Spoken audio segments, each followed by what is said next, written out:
ልጆቼ እኔ እናንተን እያከልሁ ትምህርት ለመማር ረጅም ርቀት እጓዝ ነበር።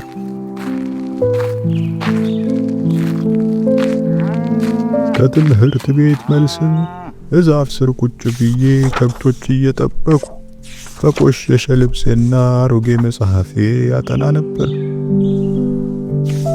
ማታ ማታም ከእናቴ እግር ስር በፋኖስ ብርሃን ታግዤ አነብ ነበር። 16 ዓመት እንደሞላኝም ትልቅ ተስፋን ሰንቄ የተሻለ ትምህርትና ስራን ፍለጋ ለማግኘት ወደ ከተማ መጣሁ።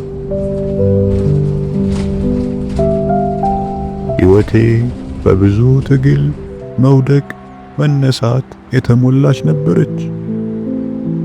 ኑሮን ለማሸነፍ ከትምህርቴ ጎን ለጎን የተለያዩ የቀን ስራዎችን ሰራ ነበር። ግና ሕይወት ኃይል ሰጥታኛለች። ሕልሜ አዲስ ነበር። ነገ የተሻለ ቀን እንደሚሆን አምን ነበር። አመስጋኝም ነበርሁ። አሁን ላይ ታዲያ በዚህ ባማረ ቤት ውስጥ እናንተ እየተጫወታችሁ እየተደሰታችሁ ሳይ የእኔ ያለፈው ድካሜ፣ ጥረቴ፣ መውደቅ መነሳቴ በከንቱ እንዳልቀረ ተገንዝቤ ደስ እሰኛለሁ። በዚህ በስኬት በተሞላ ቤት ውስጥ ልጆቼ፣ የልጅ ልጆቼ አንድ ላይ ተሰብስበን በሳቅና በጨዋታ ተሞልተን ስንበላ፣ ስንጠጣ፣ ስንጫወት ስመለከት ነፍሴ በደስታና በሐሴት ትሞላለች። ይህ ሁሉ ከፈጣሪ ጋር የጥረቴ ዋጋ ነው። እናም ሁሉም ለእናንተ ነበር። ስለዚህ ልጆቼ መነሻችሁን አትርሱ፣ መሰረታችሁንም አትልቀቁ።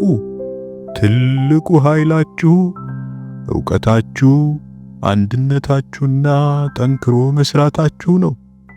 መማርን፣ ማወቅን፣ መጠየቅ፣ ማድመጥን፣ ማክበርን እንዳትለቁ አደራ ልጆቼ።